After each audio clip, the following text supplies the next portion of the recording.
Mesdames et messieurs, bonjour, bonjour à tous, merci d'être là. Est avec nous pour ce premier plateau de la manifestation C'est tout bénef cet après-midi, monsieur le maire de la ville de Saint-Aubin-les-Elbeuf, Jean-Marie Masson, madame Karine Benjebar-Ablay, j'ai eu un clin d'œil, qui est donc première adjointe de monsieur le maire, madame Underwood, qui est également adjointe de monsieur le maire et chargée de la culture, c'est bien ça. Et puis monsieur Patrick Michez, conseiller municipal. Donc pour un plateau, déjà je vais demander à monsieur le maire, est-ce que vous voulez bien lancer la manifestation ? Eh bien, avec grand plaisir. Alors, ce qui serait bien, c'est pour lancer la manifestation, c'est que tout le monde fasse un tour de piste. Bon, mais je crois qu'on est un peu pris par le temps. Non, nous avons le très grand plaisir d'ouvrir ce plateau et cette manifestation à Saint-Aubin. Je voudrais remercier la MJC. On a vraiment besoin d'activités avec tous les bénévoles, mettre en valeur toutes les associations. Je crois qu'on pourra en parler pendant des heures, mais je sais qu'on n'a pas le temps. Non mais vraiment, si je peux dire juste un élément, c'est que ce que je trouve aujourd'hui, c'est qu'on a beaucoup d'individualisme qui se développe. Donc tout ce qui est manifestation qui permet de relancer ou de faire connaître simplement qu'il y a une association, des associations où on peut se retrouver, eh bien, ce sont des moments de partage qui sont absolument nécessaires aujourd'hui, encore plus qu'hier. Merci. Donc c'est officiel, ça démarre. Allez hop. Du coup, j'avais envie d'échanger avec vous autour de ce qui se passe spécifiquement dans la ville de Saint-Aubin, les Elbeuf, autour du monde associatif et de la vie associative. Par rapport à la jeunesse, c'est le choix affirmé qu'on a fait dans le cadre du contrat étudiant de Saint-Aubin de permettre aux jeunes qui bénéficient d'une aide pour leurs études de s'investir dans le monde associatif. Et ce dont on se rend compte, c'est qu'on leur demande effectivement dans le cadre de ce CESA un nombre d'heures qui est somme toute limité, mais ça permet vraiment à nos jeunes étudiants de connaître le réseau associatif, et on a un certain nombre de jeunes qui, par ce biais-là, ont pu s'investir durablement, je pense notamment sur la collecte de denrées alimentaires, on pu s'investir durablement dans les associations.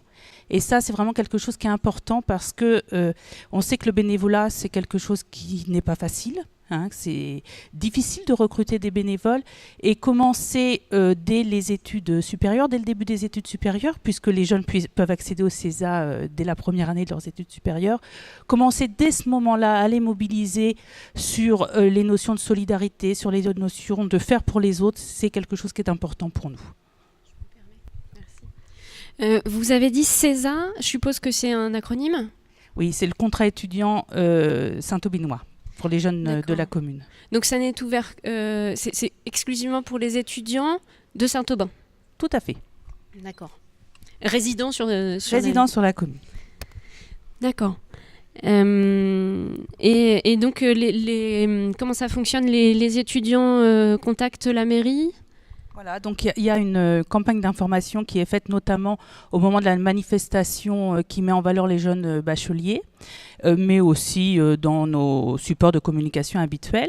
Les jeunes déposent un dossier, le dossier est étudié au regard des ressources, au regard du lieu des études. L'idée, c'est d'évaluer à peu près combien peut coûter les études que font les jeunes. Et à partir de là, à partir d'un barème, il y a une certaine somme qui est allouée. Et la contrepartie, c'est effectivement de faire un don de temps pour une association, qui peut être sportive, qui peut être caritative, qui peut être... donc on a un partenariat avec la Banque alimentaire, on a... voilà. En sachant que les jeunes, s'ils font leurs études à l'autre bout de la France, peuvent donner du temps sur une association à l'autre bout de la France. Il n'y a pas nécessité pour le jeune de revenir sur sa commune d'origine. L'idée, c'est vraiment de donner du temps de soi. C'est ça qui est important pour nous. D'accord. Et ça fait longtemps que ce dispositif existe ? Oui, très longtemps. Et je sens que vous allez me demander la date là, je vais être très embêtée. 2000... 25 ans, avant 2001. D'accord. Donc ça fait très longtemps.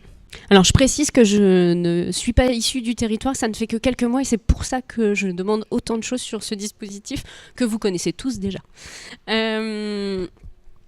Madame Underwood, on va faire un petit, petit échange de micro. Hop. Bonjour. Vous êtes donc adjointe culturelle. Accueillir cette manifestation aujourd'hui, c'est quelque chose auquel vous teniez, vous m'en avez parlé. Est-ce que vous pouvez nous dire un peu pourquoi ? Mais parce que pour moi, les associations ont une grande importance sur la commune. Donc on est ravis de vous accueillir à ce titre-là pour vous dire merci, en fait, de fédérer aussi les associations. Oui, pourquoi c'est important ? Mais d'abord, ça donne en fait une vie sociale, ça anime la commune, ça donne une vie sociale de solidarité. Et en fait, il y en a pour tous les goûts, parce que les associations sont très diverses sur la commune. Entre les associations sportives, les associations culturelles, celles de loisirs, comme disait Karine, celles caritatives. Et on retrouve un certain nombre de bénévoles dans plusieurs associations, d'ailleurs, justement, qui sont très variées. Et ça donne une réelle vie sociale. Très bien. Monsieur Michel, vous vouliez ajouter quelque chose ? Au niveau des associations, il y a deux choses importantes. On peut créer très facilement une association, mais elle ne vit que si elle a des bénévoles. Et gérer une association est toujours quelque chose de plus en plus compliqué, parce que les créateurs, en fait, sont des opérationnels, des gens qui ont envie de faire quelque chose, mais ils ne connaissent pas la complexité qu'il y a derrière pour faire vivre une association. Je vais préciser donc sur cet après-midi, vous pouvez retrouver le CRIB, qui est le Centre de ressources et d'information des bénévoles, qui est là tout cet après-midi pour donner de l'information autour du bénévolat. Alors autant les associations qui cherchent des bénévoles que les bénévoles eux-mêmes. On a notre centre de ressources que nous avons déplacé. Il y en a une petite partie qui est ici. Vous pouvez vous installer et consulter la documentation. On a également France Bénévolat, Monsieur Routier, qui est là pour parler de différentes missions de bénévoles et du site France Bénévolat. Voilà, sur le site internet sur lequel vous pouvez retrouver des missions en tant que bénévole. Et puis on a des expositions sur les rendez-vous du PAVA, sur comment créer une association, et également on a des associations qui nous proposent des vidéos pour pouvoir parler un peu d'eux et de ce qu'ils font au quotidien et de ce que leurs bénévoles proposent. Et nous avons également, je suis en train de réfléchir,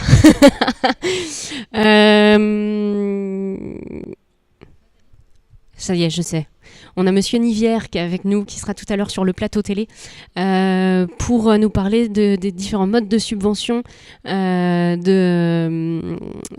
différents modes de subvention, aux associations.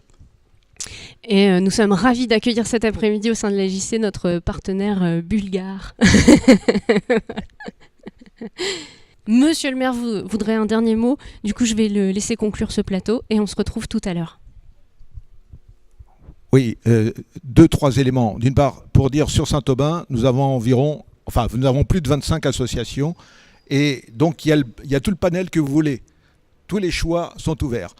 D'autres remarques, c'est qu'on y tient beaucoup aux associations et malgré les diminutions budgétaires que toutes les communes connaissent, on maintient notre aide et pratiquement au départ, on est à plus de 700 000 euros de subventions chaque année. Et puis, dernier petit point, alors plus sur la MJC, il faut absolument maintenir tous les équipements de proximité immédiat. Le jour où tout serait centralisé, je ne vais pas dire où, mais beaucoup plus loin, eh bien on perdra cette notion de proximité et je ne suis pas convaincu que l'on prendra le train pour aller faire du bénévolat très loin. Donc il faut absolument maintenir la MJC en termes de proximité, comme toutes les autres associations. Alors je fais de la publicité peut-être pour la MJC, mais parce que j'y crois vraiment. Voilà, je m'arrête là.